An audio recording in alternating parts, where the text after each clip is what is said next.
Hey folks, I guess what I want to talk to you about today is how to tune a drum. I see a lot of people, a lot of drummers out there, and they don't really know how to tune a drum. They think, well, what they think is what they think. But I want to go over with you about how to put new heads on, even though we will not go over actually how to put the head on, but after you put the new head on, and then how to set a head, and then how to tune up the resonant side and the batter side, and try to find that voice that's in your shell. Each drum's a little different, so you kind of got to use your ear. It takes a lot of practice, but with practice it becomes easier and easier to do, so get tuning. Right now these heads are completely no tension on them. Both sides, there's no tension at all. And that's what I want to start with you, and I'm going to show you how to set that now. Basically what you want to try to do is when you put your new head on, you want to try to stretch the head.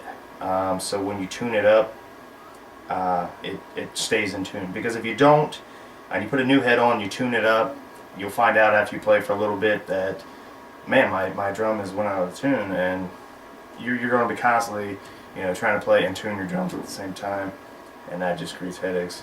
And of course, once you set a head, tune it up, and it stays in tune. Your maintenance is real low, I guess, on that aspect. So the easiest way is after you put a head on is put basically like doing CPR. You will press that head and actually put it on the floor, and I'm not going to really show you right here, but put it on the floor and you really put the weight into it. You might have to do it a couple times, but once you do that, you can start tuning.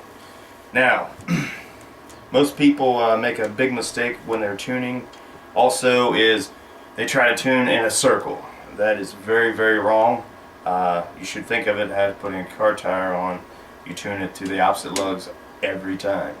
So the easiest thing that I have found to do this is figure out where you want to put your drum, and then figure out where you want to start. Like, you could always start at 12 o'clock. It makes it easy to remember, and you can come back to it more every time.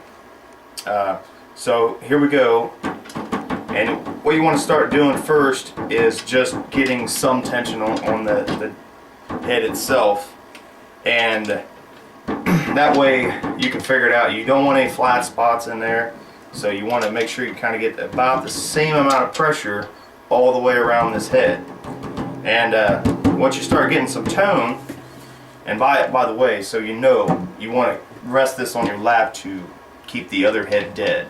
You do not want to hear the other head right now. So come back to it. Well, I got some sound out of it. Definitely don't sound very good, but we'll start tuning it up. And again, try to get as much the right tension as you can on this head, evenly around it, and we're starting to get some sound.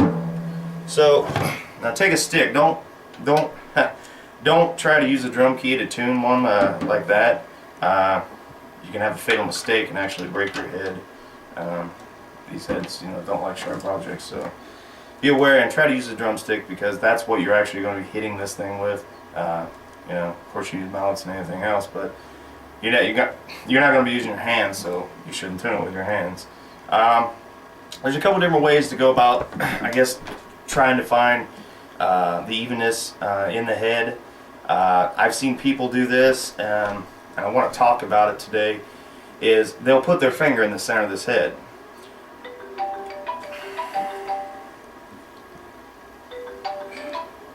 Yeah. Making a drum video. Yeah, that's what I'm doing. Okay. Alright, buddy. Okay. Damn phone. Alright, so about putting the finger in the center of the head. Now what a lot of guys will do, and when they do this, they'll actually put tension in the center of the head, actually pressing it. So you'll get this effect. And that is also something you don't want, because if you're trying to tune it to one certain, to whatever pitch, you're definitely not going to be trying to alter the pitch while you're doing it. So, and I'll show you a good way to do the finger thing and not to do it. There's basically easily two ways to tune a drum, and you want to hear that sound. You can see that one's definitely high, that one's definitely low, and that one's a little bit low. So we're going to start with trying to get them all the same.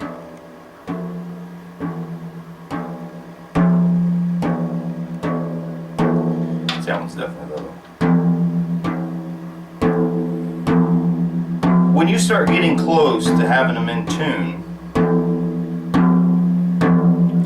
you will notice that the little O-ring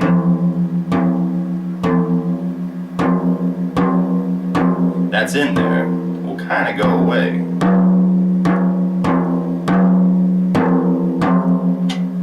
So you just keep going around.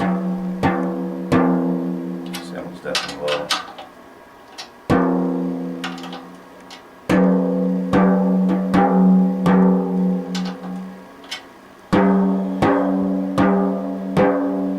We're definitely getting close right there. So now you can always check it with the finger, and when you do this with the finger in the center, do not put pressure on it. You kind of just lay it on there to where it's just enough to take out the center. A lot of people use towels and stuff, felt, those kind of applications to try to take ring out of heads. It's kind of the same effect that you want. So, see, that's way out. Oh, we're getting close.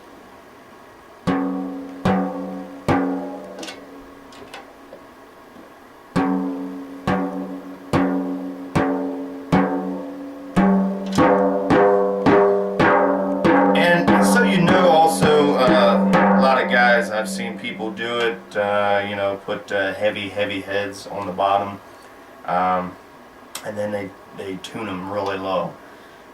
That's not really something that you want to do. I mean, I've seen people put battered heads for resonant heads. I mean, unless you really want that sound, you're not going to do it.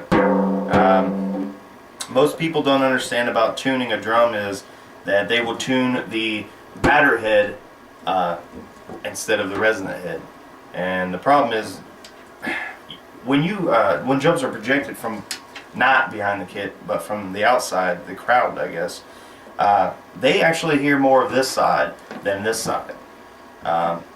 If you have ever played with certain heads that they make them real thick. Like this is a Evans hydraulic, and if you've never tried those, I recommend those. Those are real nice heads. Aquarian makes I think the studio stuff that actually has the foam in it. Raymo makes quite a few as well. They'll buy you a nice battered head. It'll save you time, so much time in tuning a drum. So we got a sound out of this now. It's pretty close. I don't know about the pitch yet. So we're going to go over to the other side, the batter side, and start trying to tune this guy up. That way we can, kind of focus on getting both heads in tune. And the same thing applies here. You just basically go around until you get tension all the way around this head.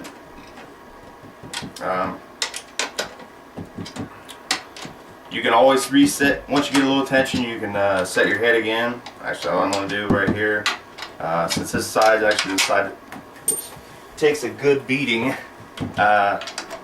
want to get that head a little bit up there, and then we're going to go and set that head.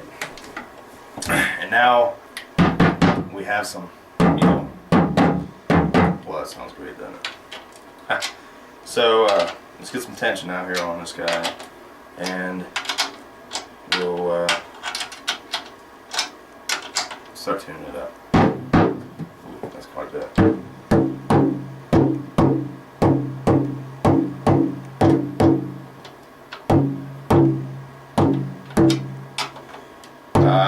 with a nice head like this, like I said, tuning, this head's actually pretty easy to tune.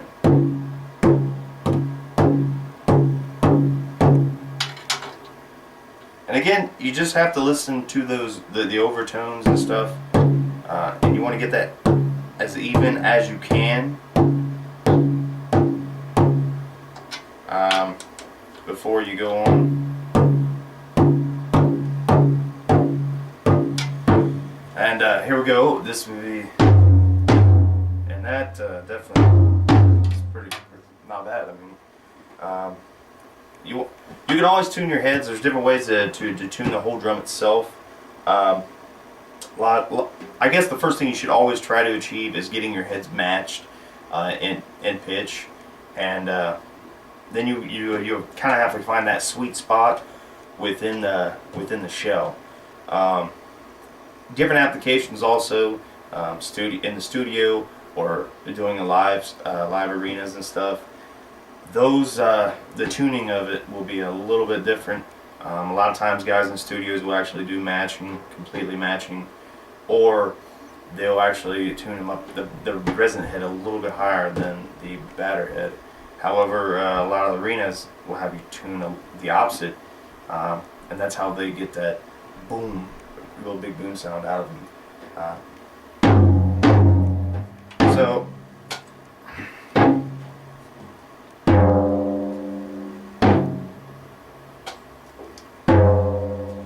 let's side music a little bit tuning. Now that we've got it pretty close, try to apply about the same amount of tension all the way around the head, raising the pitch, and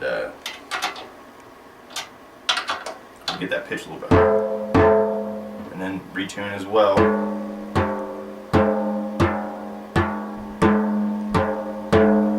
Now always cross check your reference, similar to that, and till you get it, that sound. And this side has a little low still, so we'll have to tune him up a little bit more. We're definitely getting close though, and like I said, take a lot of time to practice detune heads and retune them all the way, man. And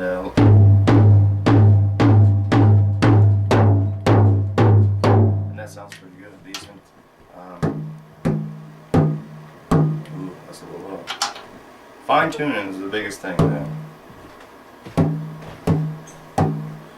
So I think that's about it for today. If you got any questions, leave them to me. Talk to you later.